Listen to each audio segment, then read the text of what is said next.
Students, अब हम जैसे डिस्कस करेंगे टाइप्स ऑफ शियर रिइंफोर्समेंट और दूसरा जैसे क्या है कि शियर स्ट्रेंथ ऑफ कंक्रीट। ठीक है, रिइंफोर्स्ड कंक्रीट बीम। ठीक है, तो सबसे पहले हम टाइप्स ऑफ शियर रिइंफोर्समेंट मतलब क्या है कि बीम, जो हमारा बीम है आरसीसी बीम है, उसकी जैसे शियर स्ट्रेंथ बढ़ाने के लिए जो हम उसमें रीइंफोर्समेंट डालेंगे वो किस किस टाइप से डालेंगे।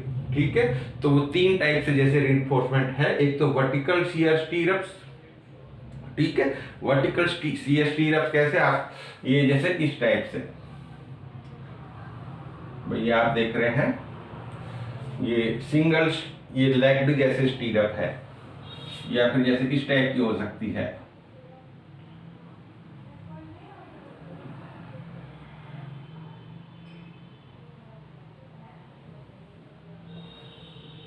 ये छल्ले से आपने देखे होंगे जो बीम में हम रिंग्स डालते हैं जैसे। ठीक है, वो ये टू लेग्ड है। ये आप जैसे जो वर्टिकल लेग्स हैं इनको काउंट करते हैं, ये सिंगल लेग्ड, ये जैसे टू लेग्ड। ठीक है, और इसी टाइप से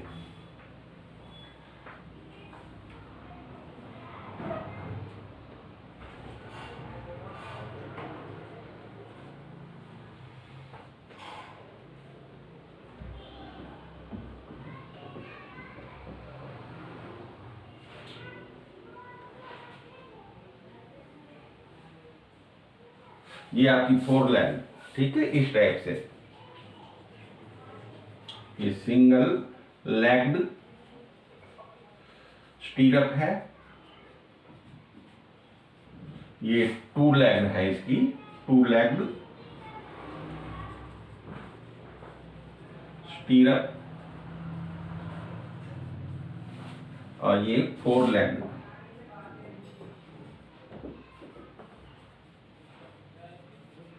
स्टीरअप। भाई 1 2 3 4, ये जैसे आप फोर लेग्स दिखाई दे रहे हैं, इसको फोर लेग स्टीरअप्स जैसे बोलते हैं। ठीक है, ये स्टीरअप्स आपने देखी होगी जैसे बीम में आपने इस टाइप से जैसे होती है। भाई ये बीम का क्रॉस सेक्शन है, तो इसमें जैसे ये आपकी मेन टेंसाइल बार्स जो हम डिजाइन करते हैं वो है। ऊपर जैसे ये दो हैंगर बार होती हैं इस टाइप से।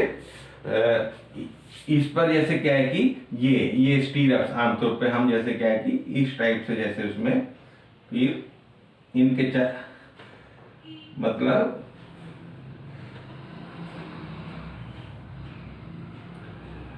भाई इन बार्स को और जैसे हैंगर बार्स को घेरते हुए जैसे क्या है कि हम रिंग्स जैसे क्या है कि डालते हैं सर्टेन डिस्टेंस पर, कुछ कुछ दूरी के ऊपर, जिसको दूरी जैसे उसको स्पेसिंग बोलते हैं। ठीक है, तो ये जैसे आपकी टू लेग्ड स्टीरअप जैसे आपकी है। ठीक है, आपने देखा होगा साइड के ऊपर, तो ये वर्टिकल जैसे स्टीरअप है। ठीक है, फिर है इंक्लाइंड बार्स। ठीक है, इंक्लाइंड बार जैसे कैसे क्या है कि आपने देखा होगा भाई जैसे आपका ये बीम है,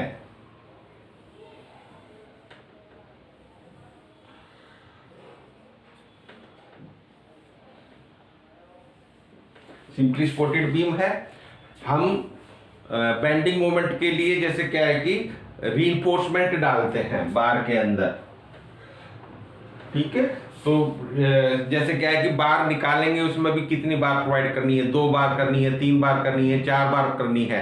तो बेंडिंग मोमेंट के कारण जैसे क्या है कि हमारी मतलब बार रीइंफोर्समेंट जैसे निकालते हैं, एरिया ऑफ स्टील जैसे क्या है कि निकालते हैं। जैसे आपने वर्किंग स्ट्रेस मेथड में भी जैसे किया होगा, भाई बेंडिंग मोमेंट मैक्सिमम कहाँ होता है, सेंटर पर। अभी जैसे लास्ट वीडियो में भी बताया था, यहाँ पर मैक्सिमम बेंडिंग मोमेंट है। तो यहाँ पर तो जैसे क्या है कि हमें सभी बार चाहिए।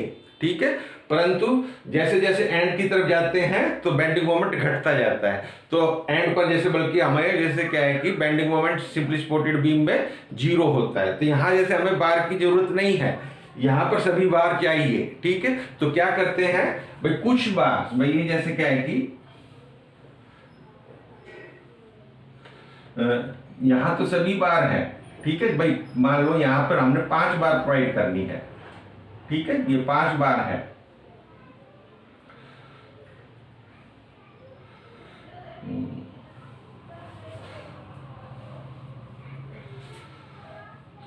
5 बार से मान लो, ठीक है। तो इसमें से हम क्या करते हैं, 2 बार ऊपर की तरफ, जैसे क्या है कि एंड से भाई L/5 डिस्टेंस पर, L/7 पर जैसे क्या है कि हम ये इसको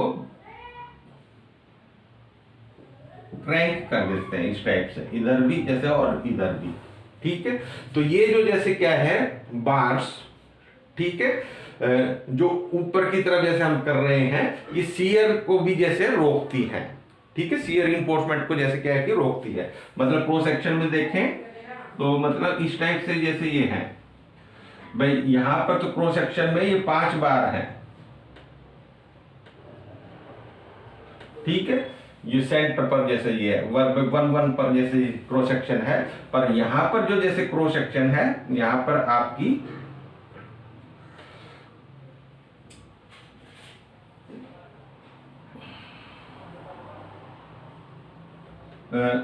केवल जैसे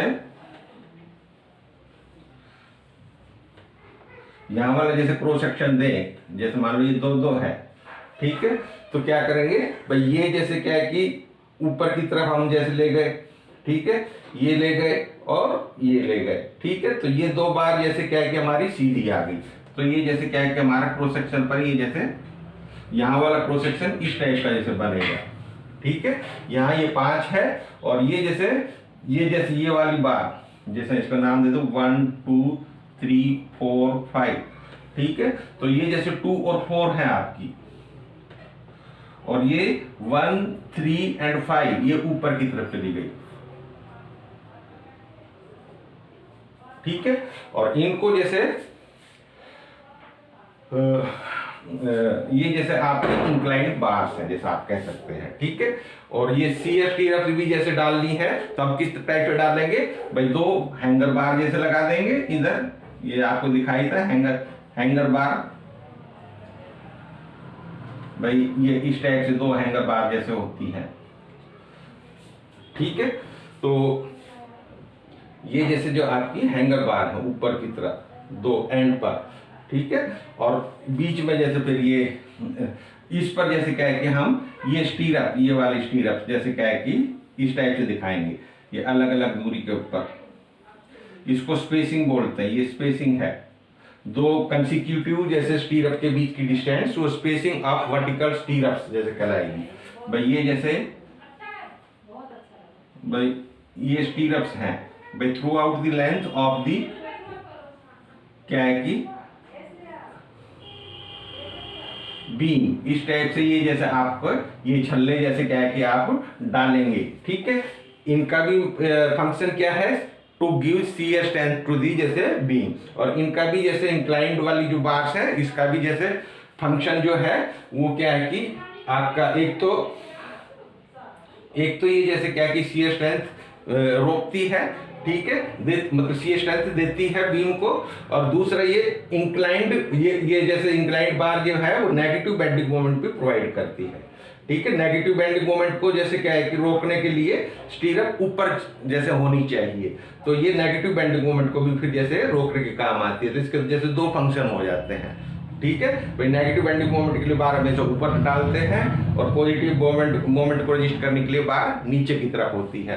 तो ये बार जो क्योंकि हम ऊपर की तरफ ले गए हैं, ये नेगेटिव बेंडिंग मोमेंट को रोकेगा और शियर स्ट्रेंथ भी जैसे क्या है कि बीम को देगा, ठीक है। तो ये है जैसे आपकी इंक्लाइंड बार्स। फिर है इंक्लाइंड स्टीरअप्स। जो स्टीरअप्स है वो जैसे क्या है कि यहाँ देख रहे हैं आप वर्टिकल है, ये वर्टिकल ना हो करके ये जैसे क्या है कि इंक्लाइंड जैसे क्या है कि बार भी हो सकती है, ठीक है। तो जैसे वो ये मतलब जो स्टीरअप है,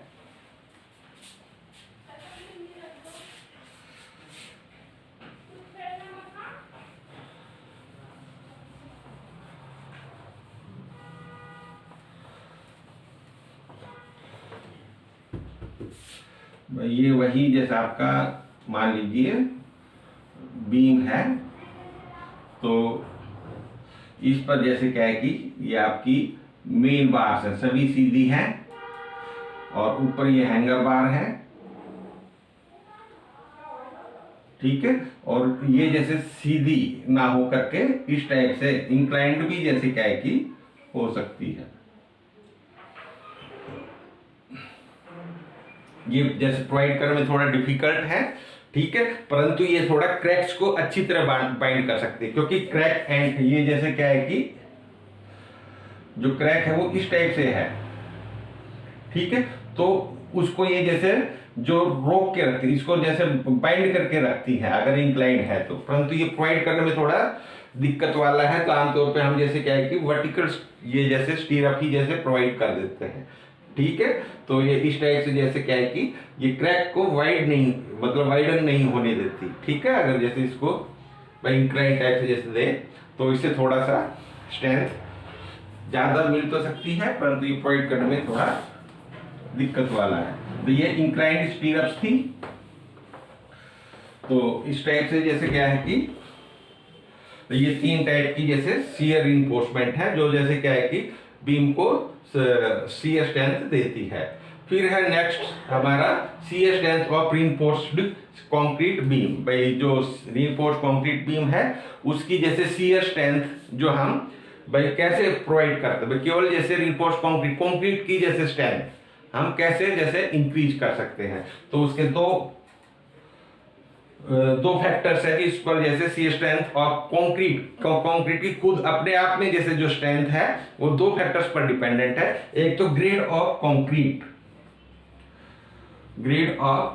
कंक्रीट, भाई जैसे क्या है कि यदि आप हायर ग्रेड जैसे प्रोवाइड करेंगे, जैसे मान लीजिए भाई M15 कंक्रीट है, M20 है, M25 है या M30 है, तो यानी कि हायर ग्रेड, यानी कि आप भाई एक तो M30 कंक्रीट आपने प्रोवाइड करी है, दूसरा M15 कंक्रीट है, ठीक है।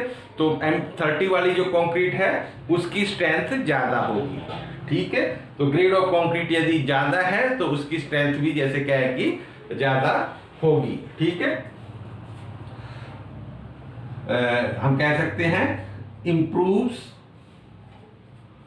With grade of concrete. यदि आपका ग्रेड ऑफ कंक्रीट भी बेटर होता जाता है तो उसकी शियर स्ट्रेंथ भी जैसे क्या है कि बेटर होती जाएगी। दूसरा है factor percentage of steel provided, percentage of steel provided. भाई आपने बीम में कितना परसेंट जैसे क्या है कि स्टील डाला है, यानी कि पी बोलते हैं उसको, भाई P is equal to 100 AST upon B into D, ठीक है। भाई ये आपका ये बीम है, ठीक है। इसका जैसे निश्चित एरिया है, इन सब का एरिया AST है, ठीक है। और ये जैसे आपका B है और ये जैसे आपकी D है। तो मतलब ये जो एरिया ऑफ स्टील है वो जैसे क्या है कि इस बीम के क्रॉस सेक्शन का कितना परसेंट है, ठीक है। तो वो निकालते हैं P 100 AST upon B into D। भाई अगर वो परसेंटेज ऑफ स्टील ज्यादा है तो उसकी सी स्ट्रेंथ ज्यादा होगी कंक्रीट के अपने आप में, ठीक है। और यदि जैसे कम है तो उसकी सी स्ट्रेंथ जैसे कम होगी, ठीक है। तो इस टाइप से है, हम निकालेंगे आगे इसको टाउ सी से डिनोट करेंगे। भाई सी स्ट्रेंथ ऑफ कंक्रीट है वो टाउ सी से जैसे हम नोट करेंगे, लेटर अभी जैसे करेंगे, प्रॉब्लम भी करेंगे। फिर है IS code recommendation for shear design. भाई IS कोड क्या है, भाई शियर डिजाइन के लिए अपनी क्या रिकमेंडेशन देता है। वो कहता है कि भाई एक तो मतलब हम जैसे क्या है कि इसमें एक्सटर्नल लोड के कारण, ठीक है, आप देखेंगे नॉमिनल शियर स्ट्रेस निकालेंगे। भाई बीम पर बाह्य जैसे लोड लगा हुआ है, एक्सटर्नल लोड लगा हुआ है, तो उसके कारण भाई शियर स्ट्रेस जैसे कितनी है, ठीक है, उसको हम बोलते हैं नॉमिनल शियर स्ट्रेस, ठीक है। ये नॉमिनल शियर स्ट्रेस, ठीक है, टाउ वी से उसको डिनोट करेंगे। At that will be given by ये जैसे आपकी VU upon B into D, ठीक है। ये क्या है भाई shear force due to design load. VU क्या है, shear force due to design load, और ये क्या है, cross sectional area of beam. ठीक है, तो इस टाइप से जैसे हम इसको करेंगे तो ये जैसे हमारी टाउ वी की वैल्यू निकल जाएगी, नॉमिनल शियर स्ट्रेस, यानी कि एक्सटर्नल लोड के कारण जो स्ट्रेस है वो जैसे ये है। फिर हम देखते हैं भाई design shear strength of concrete. ठीक है भाई, कंक्रीट की अपने आप में ही स्ट्रेंथ कितनी है। ठीक है, हो सकता है हमें जैसे क्या है कि अगर कंक्रीट की स्ट्रेंथ, ठीक है भाई, इस एक्सटर्नल लोड के कारण जैसे जैसे जो स्ट्रेस है उससे ज्यादा है, अगर ये वाली स्ट्रेंथ भाई एक्सटर्नल लोड के कारण जैसे जो स्ट्रेस है उससे ज्यादा है, कंक्रीट की खुद की जैसे स्ट्रेंथ ज्यादा है, तो हमें जैसे क्या है कि एक्चुअली भाई शियर रीइंफोर्समेंट प्रोवाइड करने की जैसे जरूरत नहीं होती। ठीक है, क्योंकि स्ट्रेंथ अपने आप में जैसे क्या है कि कंक्रीट की ज्यादा है, पर फिर भी जैसे आईएस कोड रिकमेंड करता है कि मिनिमम तो फिर भी जैसे करनी है, वो हम लेटर जैसे डिस्कस करेंगे। तो मतलब उसमें हम ये दो टाइप की जैसे स्ट्रेस देखेंगे, एक तो nominal shear stress due to external load, दूसरा design shear strength of concrete, tau C की वैल्यू, वो जैसे क्या है कि हम देखेंगे। इसको टाउ सी की वैल्यू आईएस कोड जैसे क्या है कि हमें एक टेबल देता है, ठीक है, उसकी सहायता से जैसे क्या है कि हम देखेंगे। उसमें आपको दो चीजें की जरूरत होगी, एक तो ये बताई था ग्रेड ऑफ कंक्रीट कौन सा है, और दूसरा परसेंटेज ऑफ स्टील पी, ठीक है, कितनी है। उन दोनों की सहायता से जैसे हम निकालेंगे टाउ सी की वैल्यू एक टेबल में। जैसे ये आप टेबल है, आप देख सकते हैं, ये आईएस कोड है ये वाला। ठीक है, इसमें जैसे क्या है कि ये टेबल है, इससे हम जैसे ये देखेंगे, ये design shear strength of concrete, इधर है परसेंटेज भाई 100, ये जैसे AST डिवाइडेड बाय ये जैसे BD। ठीक है, ये P की वैल्यू है। ठीक है, अलग अलग परसेंटेज ऑफ स्टील पर। ये भाई कॉलम बना हुआ है, M15 कंक्रीट है, ये M20 कंक्रीट है भाई, M25 कंक्रीट है, उसके लिए ये कॉलम, M30 के लिए ये कॉलम। तो अलग अलग जैसे क्या है कि ग्रेड ऑफ कंक्रीट के लिए हम जैसे वैल्यूज जैसे इन कॉलम्स के द्वारा जैसे देखेंगे। ये परसेंटेज ऑफ स्टील है। ठीक है, तो ये इससे हम टाउ सी की वैल्यू निकालेंगे बाय इंटरपोलेशंस। ठीक है, इंटरपोलेट करेंगे, क्यों भाई, हमें आपने देखा कि ये जैसे जो वैल्यू है भाई आपकी ये आपको गिवन है भाई 0 पर, 0.25 पर, ठीक है, 0.5 पर, ये 7.5 पर, 1 पर, यानी कि 0.25 के गैप पर है। ठीक है, हर एक जैसे क्या है कि डिजिट्स पर तो है नहीं। ठीक है, तो बीच की वैल्यू के लिए हमें इंटरपोलेशंस करनी पड़ेगी। ठीक है, अगर जैसे मान लीजिए हमारी वैल्यू आती है परसेंटेज ऑफ स्टील की 1.12, ठीक है, 1 पर हम देखेंगे भाई कितना परसेंट स्टील है, ये कितनी जैसे ये टाउ सी की वैल्यू आ रही है। ठीक है, और ये से 1.25 पर जैसे देखेंगे, दोनों के से फिर जैसे हम इंटरपोलेट करके जैसे क्या है कि हम टाउ सी की वैल्यू फिर निकालते हैं। ठीक है, तो यानी कि इस टेबल से जैसे हम निकालेंगे, आगे प्रॉब्लम करेंगे तो आपको पता चल जाएगा। और इसके नीचे ही जैसे आपको ये टाउ सी मैक्सिमम भाई जो वैल्यू है टाउ सी मैक्सिमम जैसे हम यहाँ से देखेंगे। ठीक है, तो इसमें जैसे क्या है कि